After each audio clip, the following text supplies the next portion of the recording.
आज हम आप लोग के सामने उन टॉपिक पे बात करने जा रहे हैं जो बीपीएससी टीआरई 4.0 में काम आएगा। यानी आप समझ गए होंगे कि हम हिस्ट्री और पॉलिटिकल साइंस का टॉपिक वाइज आपके सामने अब रखने जा रहे हैं बिना किसी पूर्व सूचना। पूर्व सूचना में ऐसा होता है कि फिर टाइम मैनेजमेंट नहीं हो पाते हैं, इसीलिए अब मेरा प्रयास रहेगा कि आएंगे और सीधे एक वीडियो बना के आपके सामने अपलोड कर दिया जाएगा। तो आज हम आपके सामने जो टॉपिक रखने जा रहे हैं, ये रखने जा रहे हैं कुषाण वंश। कुषाण वंश से संबंधित और कुछ प्रैक्टिस सेट आपके सामने करवा दिए जाएंगे, ठीक है। तो उस पर भी आप लोग वर्क कर लीजिएगा। कुषाण वंश से जो सबसे महत्वपूर्ण रूप में जो क्वेश्चन जो पूछे जाएंगे उस पर तो बात करेंगे, और इसको पूरे डेप्थ में हम लोग आगे आराम आराम से हम बोलते जाएंगे, आप लोग लिखते भी जाइएगा।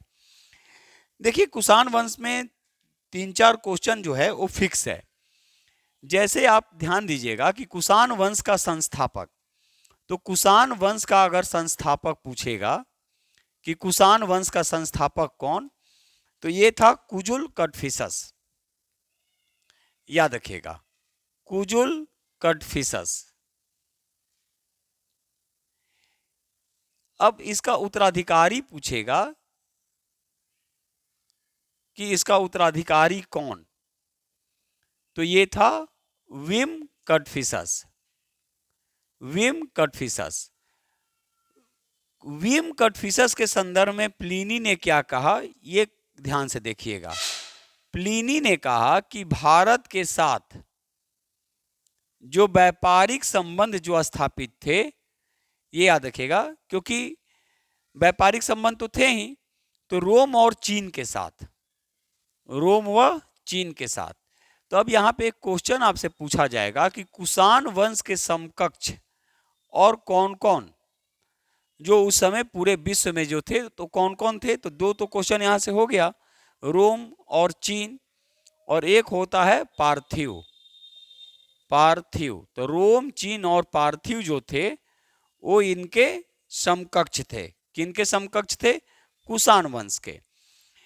सबसे ज्यादा जहां पे गलती होती है, चूक होती है, उस स्थान पे होती है कि आप लोग महान शासक जो था कनिष्क, उसको आप लोग संस्थापक मान लेते हैं, यहां पे चूक हो जाती है। वंश के समय, ठीक है, ये पूरे विश्व में 3 कौन कौन, पार्थिव, रोम और चीन। संस्थापक कौन? कुजुल कड़फिसस, इसका उत्तराधिकारी विम कड़फिसस। अब आपसे क्वेश्चन ये पूछा जाएगा कि 2 कड़फिसस के बाद कुषाण वंश का शासक कौन था। तो 2 कड़फिसस कौन हुआ? एक कुजुल कड़फिसस और दूसरा विम कड़फिसस। तो 2 कड़फिसस के बाद, तो 2 कड़फिसस नाम याद रखिएगा, 2 कड़फिसस के बाद जो शासक जो हुआ वो कौन हुआ? कनिष्क। अब कनिष्क से कैसे कैसे क्वेश्चन पूछे जाएंगे ये देखिएगा।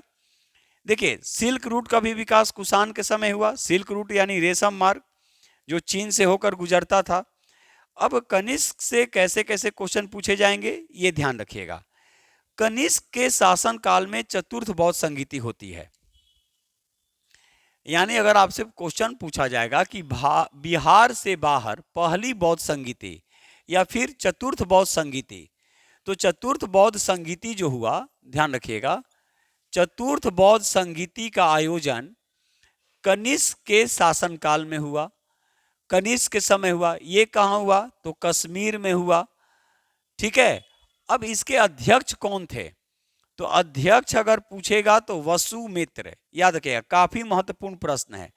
अध्यक्ष पूछेगा तो वसुमित्र, और उपाध्यक्ष पूछेगा तो अश्वघोष। अश्वघोष। अब एक चीज और ध्यान रखिएगा कि कनिष्क के शासन काल में चरक जो आयुर्वेदाचार्य थे, आयुर्वेदाचार्य, ये कनिष्क के दरबार में रहते थे और इन्होंने लिखा चरक संहिता। इन्होंने क्या लिखा? चरक संहिता। तो अब एक और माइंड में सेट कर लीजिएगा कि कनिष्क के दरबार में प्रसिद्ध विद्वान कौन कौन रहा करते थे। तो प्रसिद्ध विद्वान में आपका क्या हो जाएगा? वसुमित्र, अश्वघोष और क्या हमने बोला, कलहन। कलहन कैसे, तो राजतरंगिणी एक पुस्तक थी और राजतरंगिणी के लेखक कलहन हुआ करते थे, जिससे कश्मीर के राजाओं के बारे में जानकारी मिलती है। तो और एक और आपसे यहां पे होगा नागार्जुन, जिन्होंने माध्यमिक सूत्र लिखा। नागार्जुन जिन्होंने क्या लिखा, माध्यमिक सूत्र। ठीक है, माध्यमिक सूत्र। तो रटना बिल्कुल नहीं है, बस केवल समझ लेना है। तो आपसे क्या क्वेश्चन पूछा जाएगा कि कनिष्क के दरबार में प्रसिद्ध विद्वान कौन कौन रहा करते थे और प्रसिद्ध आयुर्वेदाचार्य कौन रहते थे। तो प्रसिद्ध विद्वान में कौन नाम हो जाएगा, सबसे पहले कलहन, वसुमित्र, अश्वघोष। अश्वघोष ने क्या लिखा, तो बुद्ध चरित्र। तो बुद्ध चरित्र लेखक अश्वघोष। नागार्जुन ने क्या लिखा, तो माध्यमिक सूत्र। प्रसिद्ध आयुर्वेदाचार्य पूछेगा तो प्रसिद्ध आयुर्वेदाचार्य चरक। और चरक ने क्या लिखा, तो चरक संहिता। अब एक क्वेश्चन और यहाँ पे काफी महत्वपूर्ण रूप से पूछने की संभावना होगी कि कनिष्क की राजधानी कहाँ थी। तो ध्यान से सुनिएगा, अगर कनिष्क की राजधानी पूछेगा तो पेशावर यानी पुरुषपुर। अगर राजधानी पूछेगा, सिंपल सा राजधानी पूछेगा तो पुरुषपुर या पेशावर, पुरुषपुर या पेशावर। लेकिन आध्यात्मिक राजधानी पूछेगा तो क्या करके आइएगा, मथुरा। आध्यात्मिक राजधानी पूछेगा तो क्या करिएगा, मथुरा। कनिष्क ने ही सर्वप्रथम बुद्ध को भगवान के रूप में पूजने की परंपरा अपनाई, याद रखिएगा। तो बुद्ध को भगवान के रूप में यानी किसी व्यक्ति को भगवान के रूप में पूजा, ठीक है, वो किसके शासनकाल में, कनिष्क के शासनकाल में। उसी तरह गंधार कला और मथुरा कला का जो सर्वाधिक जो विकास हुआ वो कुषाण के समय ही हुआ। तो एक बार फिर से ब्रीफ में देख लीजिए, हम आपके सामने रख रहे हैं, उसको एकदम आराम से सुनिएगा। कुषाण वंश का संस्थापक कुजुल कटफिसस था। कुजुल कटफिसस का उत्तराधिकारी विम कटफिसस। 2 कटफिसस के बाद कनिष्क कुषाण वंश का महान शासक बना, जो 78 ईस्वी में शक संवत की शुरुआत की। रिपीट करने का मेरा कारण यही रहता है कि आपका जो भी क्वेश्चन छूटा रहे वो रिपीट हो जाए। 78 ईस्वी में इसने शक संवत की शुरुआत किया। शक संवत। रेशम मार्ग जो कहा जाता है, सिल्क रूट का आविष्कार भी यानी सिल्क रूट का विकास भी इसी के समय हुआ। कनिष्क के शासन काल में प्रसिद्ध विद्वान नागार्जुन, अश्वघोष, वसुमित्र, कलहन इत्यादि रहा करते थे। प्रसिद्ध आयुर्वेदाचार्य चरक भी कनिष्क के ही दरबार में रहते थे। कनिष्क की 2 राजधानियां थी, पुरुषपुर यानी पेशावर, और एक आध्यात्मिक राजधानी थी, वो थी मथुरा। कनिष्क के शासनकाल में चतुर्थ बौद्ध संगीति होता है, जो बिहार के बाहर पहली बौद्ध संगीति। और इसी बौद्ध संगीति में बौद्ध धर्म 2 भागों में बढ़ता है, हीनयान और महायान। तो चतुर्थ बौद्ध संगीति की अध्यक्षता कौन करता है, वसुमित्र, और उपाध्यक्ष कौन थे, अश्वघोष। तो ये हम आपके सामने एक कुषाण वंश रखे।